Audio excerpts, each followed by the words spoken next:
Hi, friends. Thank you for being here. I'm Randy Turkin, if you don't know me, and I don't normally look like this, but I live right outside New Orleans and it's Mardi Gras season here. And we're about to head out for a parade. And I wanted to go ahead and get this recording done before we do that. So, yes, Mardi Gras season, very exciting. It's also tax season, but I am not going to be talking about taxes today for a couple reasons. First, I shared quite a bit in the first Money Matters Business Finance 101 class that I did last week. So if you have questions about taxes, you can go there. And also, I'll be sharing more on my social media channels during the month of February. And so you can find that at Instagram, it's at Clone Consulting. And on Facebook, it's I Need a Clone Consulting. So I'm not a CPA. If I wanted to keep talking about taxes, I would have gotten my CPA license. And I don't, I'm just as tired of tax season as you are. And so it's kind of funny because everyone thinks that I'm busy all the way through April. I'm not. Our tax season as bookkeepers and fractional CFOs begins in like mid-November, and we kind of wrap things up by mid-ish February. So I am done with taxes. And I hope that you get done with taxes pretty soon too. So your CPAs are in it right now, and they need you to communicate quickly. So instead of talking about taxes today, I would like to talk about something very real and very human. Over the last few weeks, I have had this quiet knowing that it was time to let some things go. Not because anything was wrong and not because something dramatic happened, but because certain things in my life just didn't and don't fit anymore, like old clothes and old habits and old ways of relating to stress. Things that once brought comfort to me, but have slowly turned into clutter. And I'll be very honest with you guys, like things like wearing, the super old panties, like period panties. Girls, y'all know what I'm talking about. The ones that have been around for a long time and that holes in them and, they're comfortable. Well, I want to be sparkly this year, and wearing holy underwear doesn't exactly align with how I want to show up in the world anymore. So I am tossing all of that because I want to shine and I want to feel clear. And, what you put on your body matters. Like you have to be who you want to be. And that includes what you're like costuming out in every day, right? Is costuming? Yeah, that's a word. Anyway, I want my external space to match the internal growth that's been happening. And that knowing came from within. And then shortly after, I took a quick trip to Austin where I had the honor of witnessing something really rare, the closing of my dear sister's business.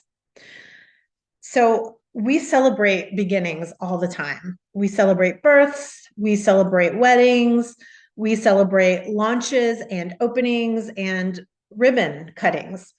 But very rarely do we witness endings, especially in business, and and the grief that can come with them. And this particular business was full of heart and full of love, and the intentions were right, and still it reached its completion.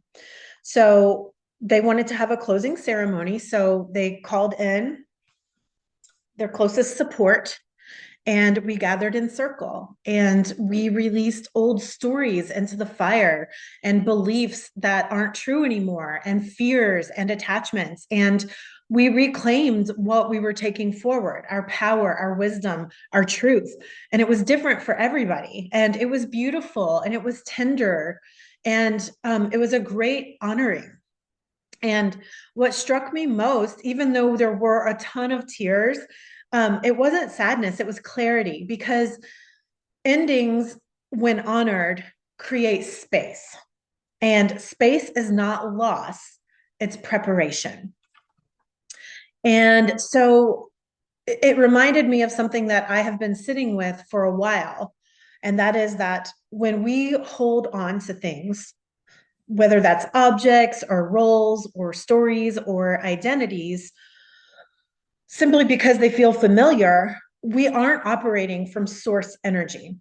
We're operating from attachment energy. And attachment energy is heavy. It slows us down. It keeps us tethered to versions of ourselves that no longer fit. And, letting go, it's not failure, it's discernment. And right now, that message feels especially timely because we're in the final days of the year of the snake, which officially ends on February 17th. And snake energy, as I've said before, is about shedding layers and getting to the root of things and releasing what has served its purpose. And for me, that's meant looking back at the last year and asking, okay, what am I done repeating? And my answers have been very clear.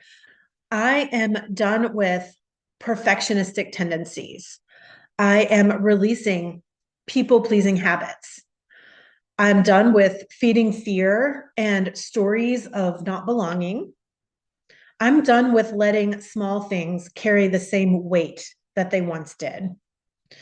And I'm choosing curiosity instead of judgment. I'm choosing the belief that as long as I am not harming anyone, the choices I make aren't wrong. They're experiments. There's play and there's learning.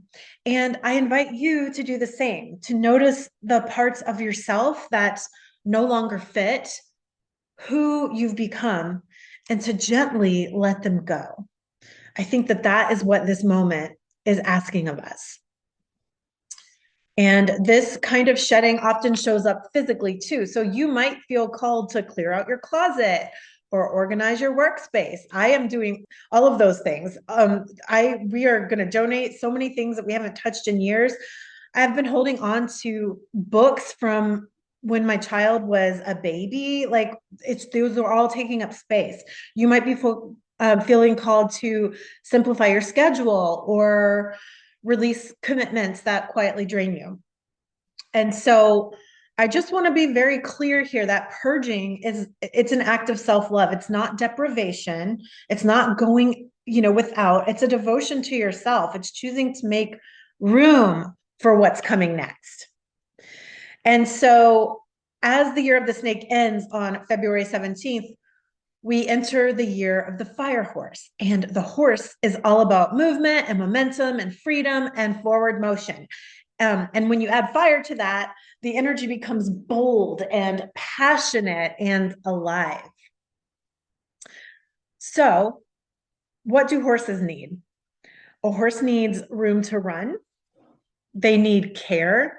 They need grooming and proper nourishment. They need space. They need rest. And if you think of yourself as the fire horse, and I invite you to do so, then the question becomes, what do you need to be able to move forward freely?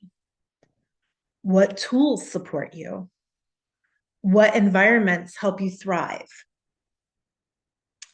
What needs to be cleared so your energy can flow? The purging we do now is what gives us that room.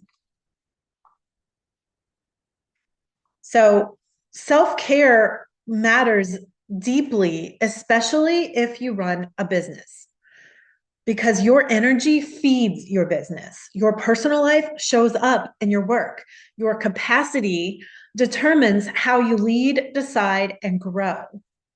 And if you want your business to expand, you have to be willing to do the internal work first.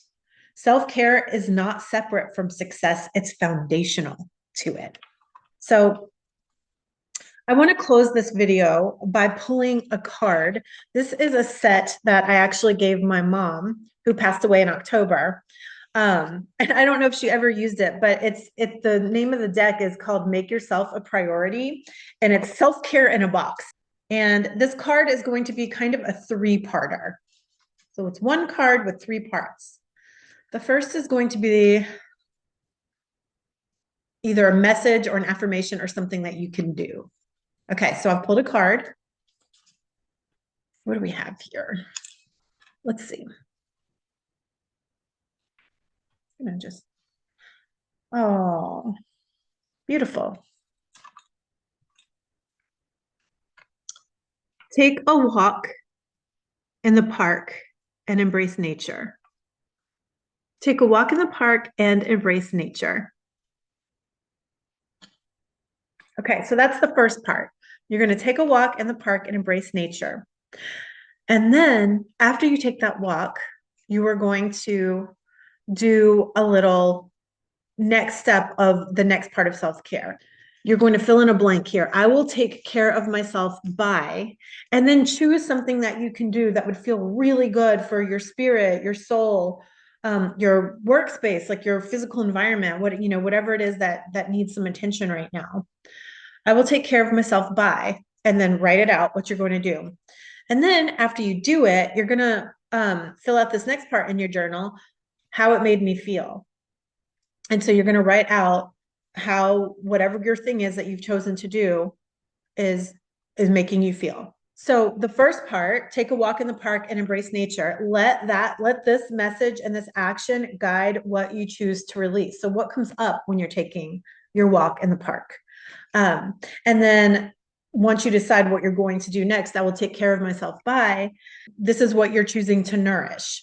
And then you want to talk about how it made you feel in your journal. So that is the message for today. And so as the year of the snake comes to a close and the year of the fire horse approaches, just remember, you don't need to run yet. You just need to make some space.